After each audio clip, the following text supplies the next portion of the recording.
Hello everyone, class 11 chemistry के first chapter का 6 question है हमारे पास। Calculate the concentration of nitric acid in moles per litre in a sample which has density 1.41 gram per ml and mass percentage of nitric acid in it being 69%।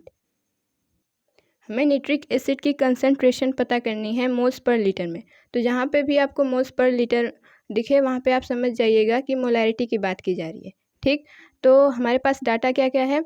हमें density दी गई है 1.41 gram per ml और mass percentage दिया गया है nitric acid का 69%। तो इसका क्या मतलब हुआ कि 69 ग्राम ऑफ नाइट्रिक एसिड हमारे पास 100 gram of nitric acid solution में प्रेजेंट है। ठीक,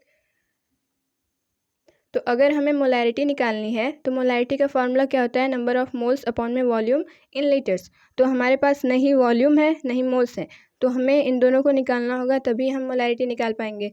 तो यहाँ पे हमें नाइट्रिक एसिड का मास पता चल गया। अब हम इससे इसका मोल निकाल सकते हैं।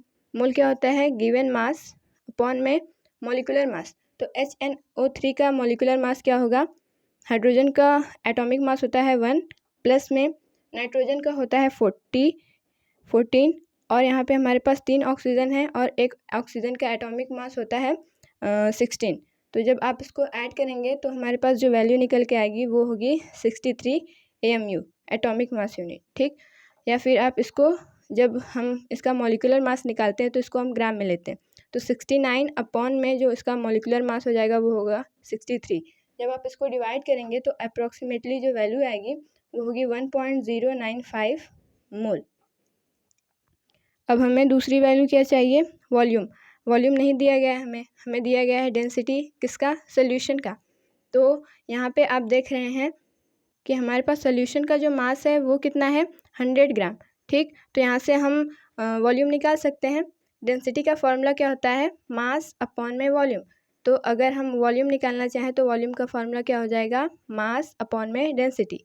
मास क्या है हमारे पास 100 ग्राम और डेंसिटी सॉल्यूशन की कितनी है 1.41। ठीक, ग्राम पर ml।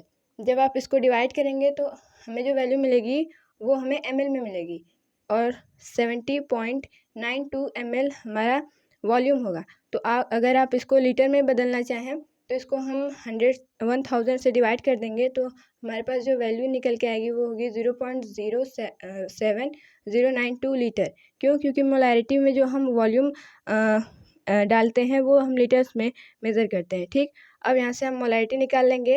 मोलैरिटी का फॉर्मूला क्या होता है, number of moles of solute upon में volume of solution in litre. Mole क्या है, कितना है 1.095 अपॉन में वॉल्यूम कितना है 0.07092। जब इसको हम डिवाइड करेंगे तो हमें जो वैल्यू मिलेगी वो होगी अप्रॉक्सीमेटली 15.44 मोलर। तो यहाँ पे जो हमसे पूछा गया था कि concentration of nitric acid in moles per litre उस सैंपल में कितना होगा, तो आंसर कितना आया है 15.44 मोलैरिटी। इसको एक बार और समझ लेते हैं।